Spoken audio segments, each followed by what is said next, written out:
Good day and welcome to Queen Chicks Live, where we speak to women who are beautiful on the inside and out, walking with you on your transformative journey to your highest purpose. And good day. So, I've been feeling like I don't have the capacity to love anybody else right now because I pour so much of myself into a relationship that I believe in.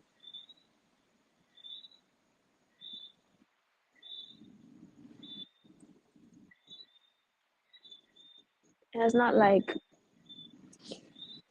especially these days, it's not like I'm giving up parts of myself. It's just that I put so much energy into somebody else.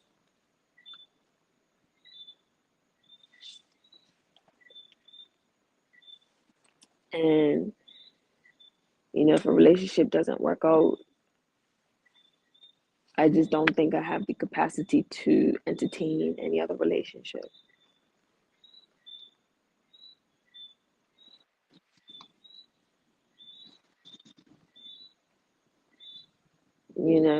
I might just hyper focus on myself.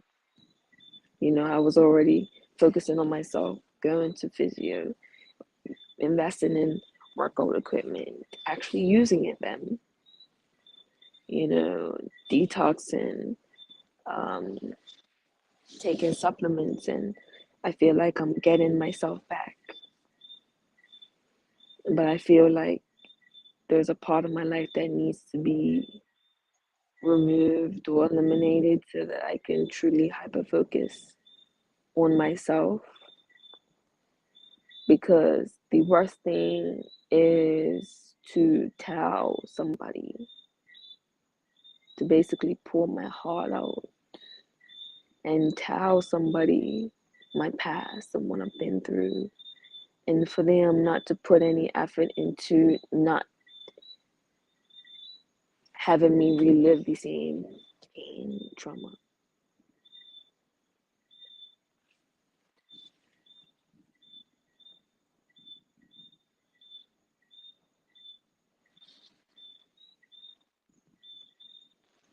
So I feel like I'm gonna just have to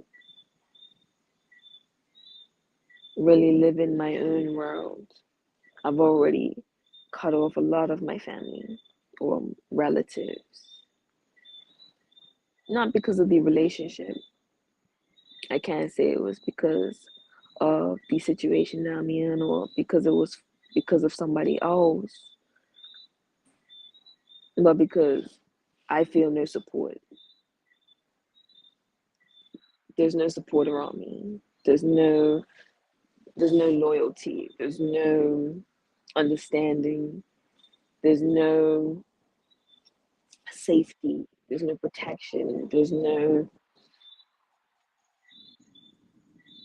I guess it's protection and love in their way, but it's not something that I can move forward with. There, when your relatives, your family, your parents are becoming an obstacle, boundaries have to be put up. You keep talking to me like I'm a kid or like I can't make decisions on my own or that I'm destined to fail or something like it's a turn or it's the perspective, the perception behind what they say, the language that they use. It makes it seem, it makes me feel like there's a belief about who I am to them behind that tone, behind that language that they're using. And I can't have that around me because you can have extreme faith and belief in yourself. You may not, your reality may not resemble something that's ideal, But people throwing around the word delusional, or you have to be crazy, or I honestly think it's self belief. I may not be right, you know. I'm at the bottom right now. This is what the bottom looks like. I start somewhere. Started from the bottom, now we're here. This is what the bottom looks like. Some people, I may not, I don't know how you're supposed to act, really. When you're at the bottom, when you've touched bottom, how are you supposed to act? How are you supposed to move? Nobody saw me when I didn't have access to the internet, and I would be at no internet, no water, couldn't shower, couldn't clean my house. I had to figure out a way to flush the toilet.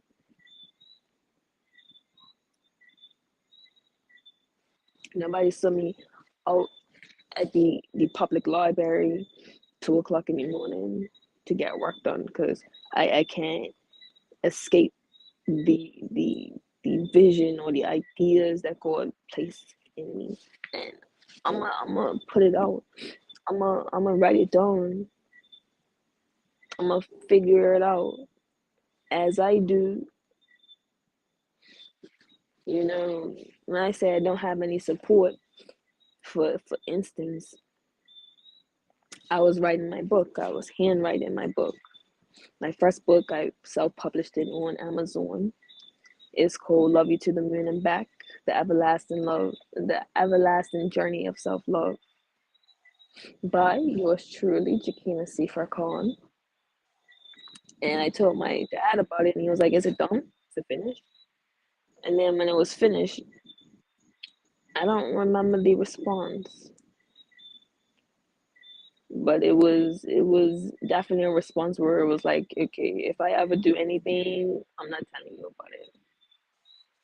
Like, I just feel like I'll never be enough for my parents, even if I'm even if I'm trying.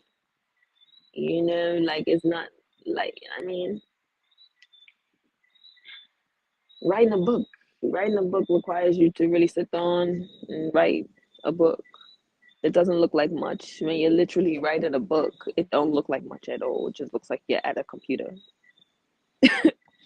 Sitting down doing nothing at a computer. And you never know what people are doing on the computer or on the phone or anything like that. But I'm working. This is what work looks like in the 21st century. I'm on my computer all the time, working, planning, strategizing, studying, researching, trying to build out networks, systems. You can build on your computer. You can build systems on your computer. Sometimes you may need a different type of you may need to upgrade your computer. That may take time. It may take time to upgrade your devices to something that can actually handle the capacity, handle the um, networks you're trying to build out. It may take time. The computer that you're using now may not have enough gigabytes to hold all that memory. Maybe it's gonna take time. It takes a lot of time to build things out, but don't people see being a busybody as progress. But one thing that I noticed being busy these days is that I don't have the space and time to actually think about what I had the time to think about when I wasn't busy, and I had all the space and time to think. It was like my mind was doing leaps and bounds. Now it feels stagnant. Now it feels like my thought process is at a standstill. It's like I don't have the space and time to build out anything of meaningful. I mean, I already planned and strategized. All I have to do is really back it with um, uh, money. A lot of things have to be backed by currency. A lot of things of real value have to be backed by currency. Like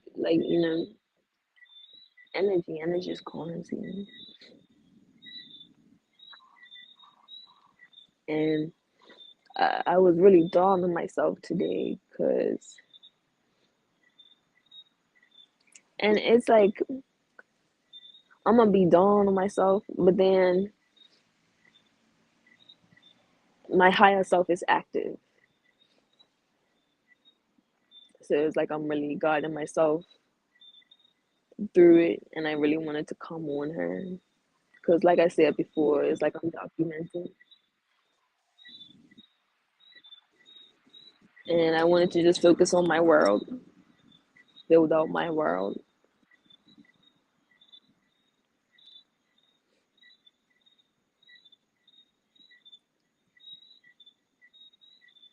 You know, not everybody's an accountant. You know, some people place value on a title instead of who you are as an individual. And I was down on myself because all I really wanted to do was be an artist. And what is an artist these days? You know, right now I deliver food. What's that? That's that's a part of the low class. I am a part of the low class, working class. That's not much, and I'm working towards being an artist. That's not much at all, but it's everything to me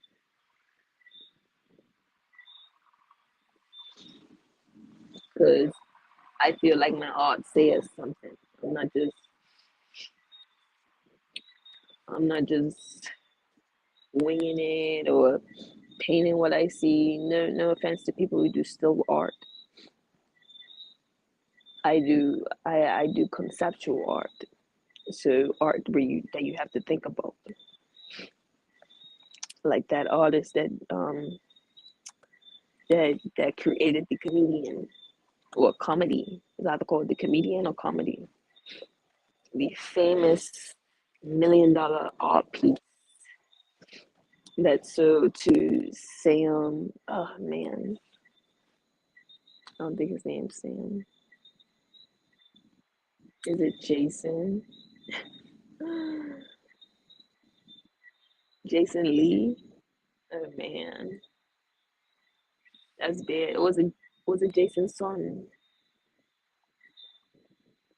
He's big in crypto, and he bought a banana for millions, like $3 million or something like that.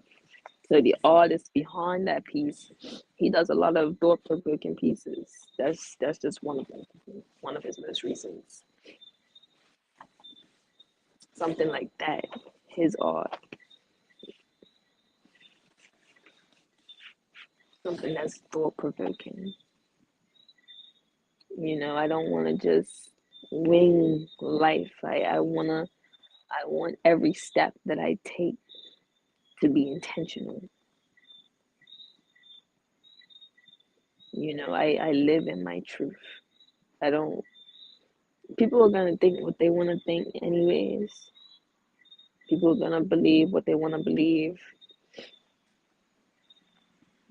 I understand where it's like when you have a large platform and you inspire millions of people, you have to move strategically.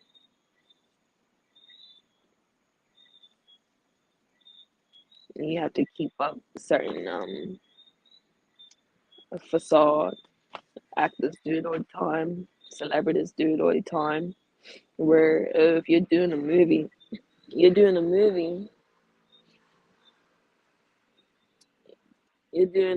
like say after.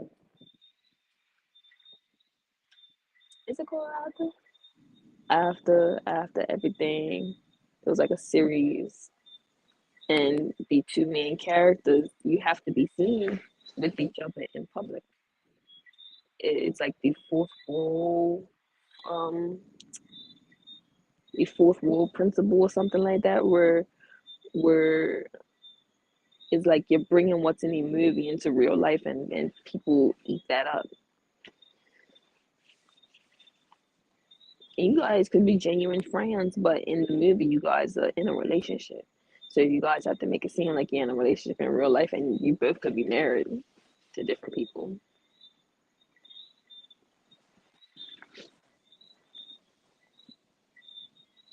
But who knows? Only the Lord knows the truth. And right now is a full moon,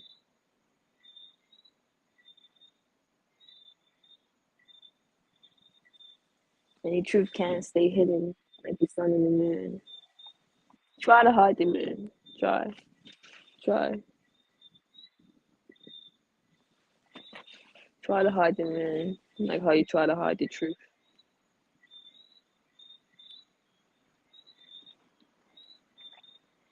It's like really taking a step back and reevaluating life.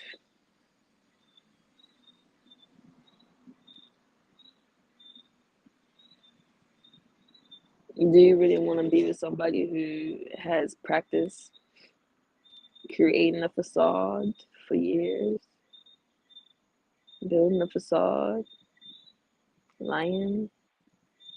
It's basically lying, regardless of who it is. It doesn't matter.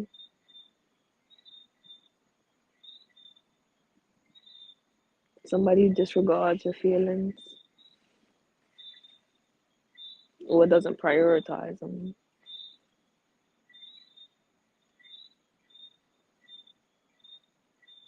But who am I really? Because, like I said, sometimes there's a lot on the line.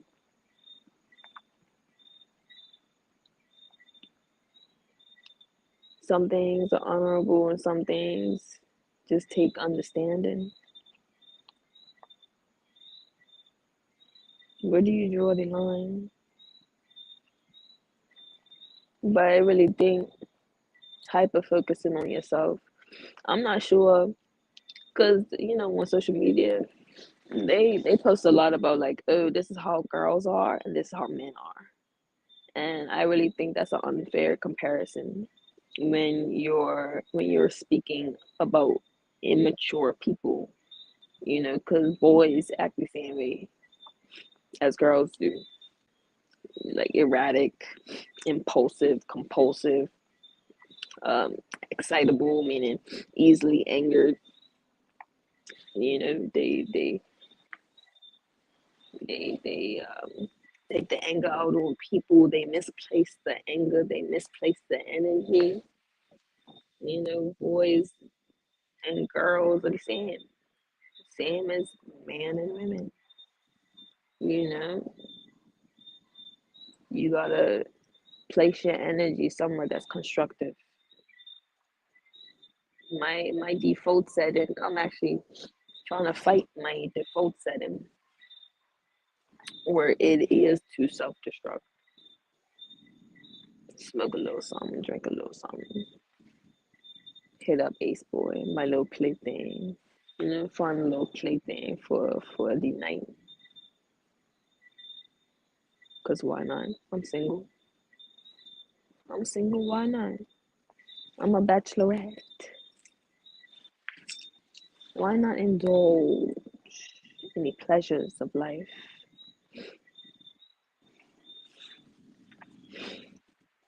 And then I have to think about my future self. I can speed. If I can really destroy my life. I study please my destructive, my default setting wanted to speed past them. But then what happens after that? My future self has to pay more. My future self has to pick up that view. And I'm not in the space to be doing all of that.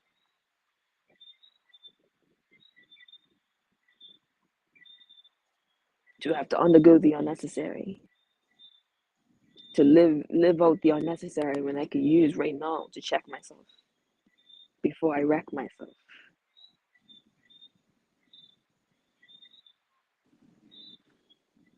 I felt like self-sabotaging so bad, and it was like I really had to, my higher self, my higher self has to check myself, my default setting.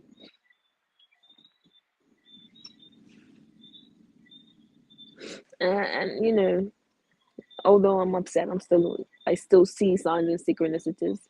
I saw a rose on somebody's car. It was wrapped up in like purple wrapping and plastic, and I had like a pink bow on it or something like that. And I saw a bow on somebody's car.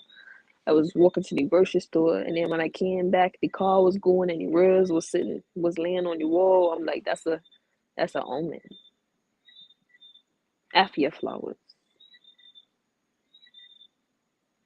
change behavior is an apology, but it's deeper than what I think it is.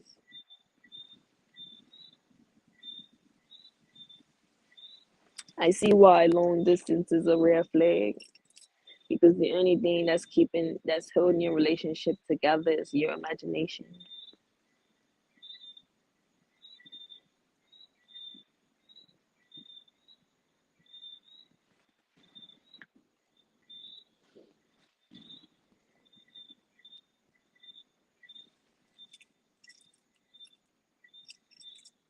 You either have to be crazy or have a lot of belief and faith that what's meant for you will happen.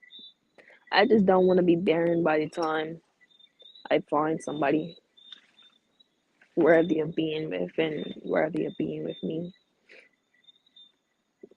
Some people could be like, oh, just find somebody.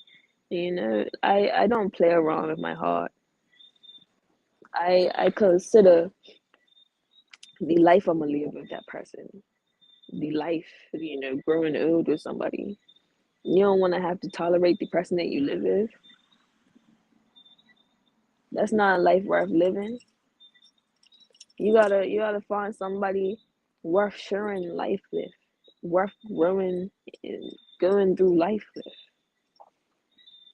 going through all these peaks and valleys and like say COVID. Wouldn't you rather to be with your best friend, regardless of how long and how painful it was to come together? Like I said, I'm not gonna endure pain. I'm not gonna endure unnecessary suffering. I think I'm just gonna really be in my own world. Right now, I'm upset, so I don't know how I'm gonna feel tomorrow. I really want to make that shift where it's like, listen,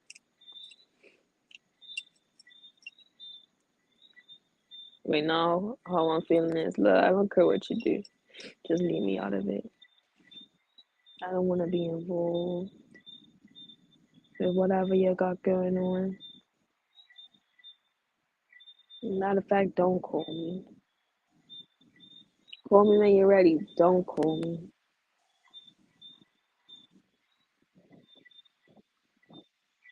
This is a very horrible thing to put somebody through.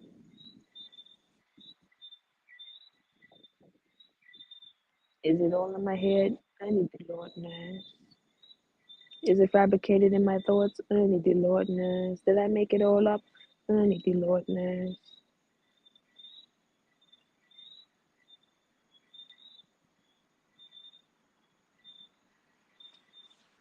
I'm not putting no pressure on nothing. I'm not rushing nothing. I'm not putting no pressure on nothing. And that's been me. That's been that's been how I'm feeling and how I've been moving since jump. A lot of people think I'm stupid. That's okay. I play on that. Sometimes I do have my moments. I do have my slow moments, my blonde moments.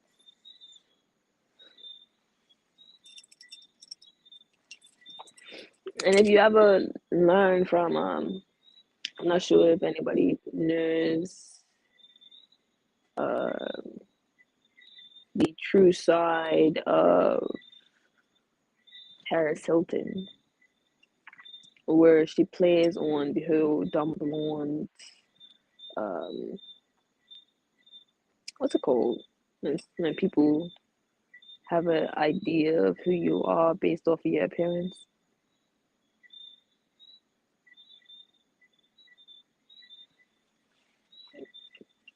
She plays on the dumb blonde ideology,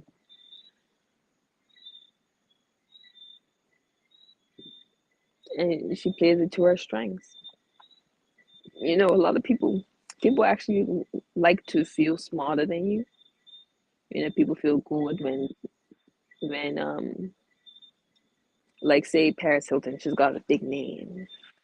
She's got a big image. Hilton in itself is a big name. But she's made a name for herself. She doesn't just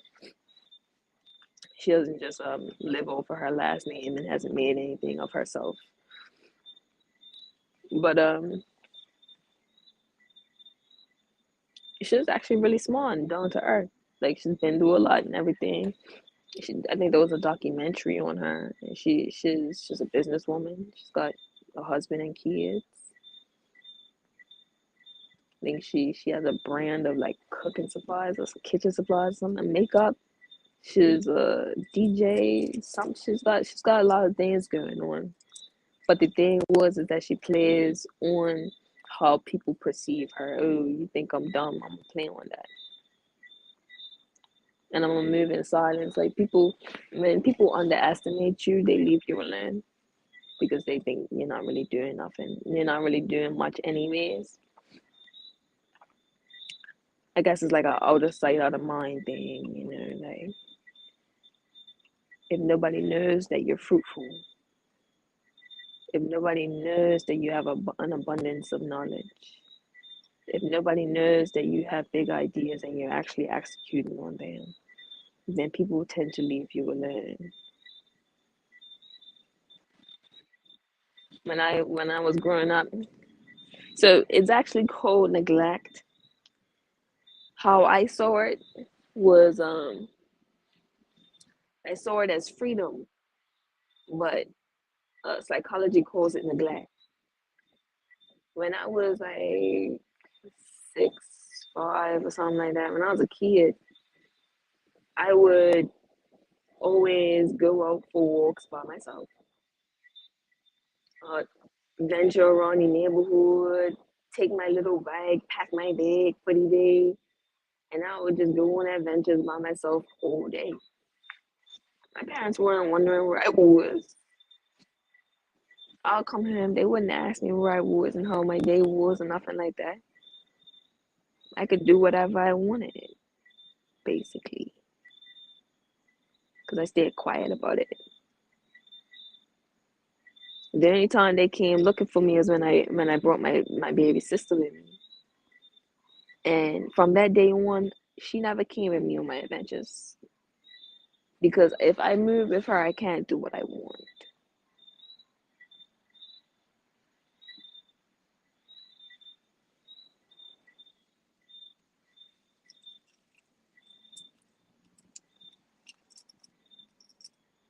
It's kind of lonely. You know, I heard that God, um, when you choose yourself, because God chooses everybody, but not everybody chooses themselves. When I chose myself, a lot of people started getting removed from my life, and I've had to cut people off, and I've had to distance myself and set boundaries as I should have, but I didn't know nothing about boundaries, standards, all that type of stuff. They on in the spiritual sense, I had a lot of holes in my aura field. I was leaking. I was losing energy. Too many people had access to me. I gave myself easily. Gave up myself too easily. And then I started to eliminate a lot of things. I started to become more. Um, I felt like I was already self-aware. I gained more self-knowledge. I didn't know myself well enough. I had to know thyself, learned about myself, learned about human nature. learned about, you know, actually, I'm not sure if I learned how to cleanse the aura field. Basically, is setting boundaries. I don't answer my phone past a certain time. My phone is actually automatically set up to not receive calls past a certain time.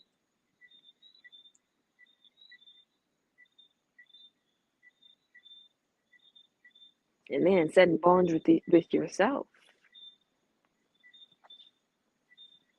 Because I noticed I still had holes in my aura because I didn't have any boundaries for myself. I said I'm gonna go sleep at this time. Why? Why would I go out, or why would I not set up myself for the day so that I can go sleep during at a certain time? See, it's late now because I knock off late because I need to recover from yesterday. I have a lot of control over my schedule, and I choose to give myself time to rest and gather myself, gather my energy. I know that, oh, I could work all day. I need breaks here and here. I need to knock off at this time. I can work these hours. I'm trying to make this much. I can give up this time. I can afford to spend this energy here. I had to learn myself.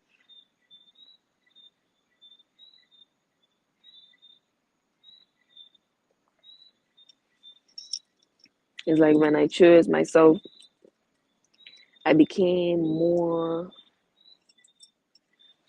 by myself. I used to go out ever so often. I don't think I was that type of person to go out every week. It was just I worked Fridays anyways, so in town. So I would end up going out after work anyways. So,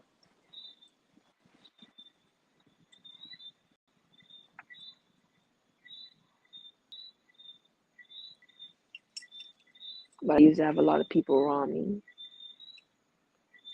I used to be around a lot of people. And then when I chose myself, all them people just really started to fall off. Like, what's something that falls off? Like when there's friction.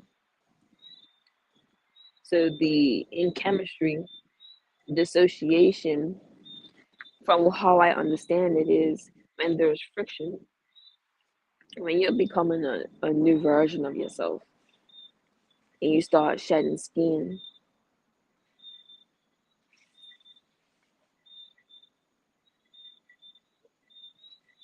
you shed old ways. When you shed old ways,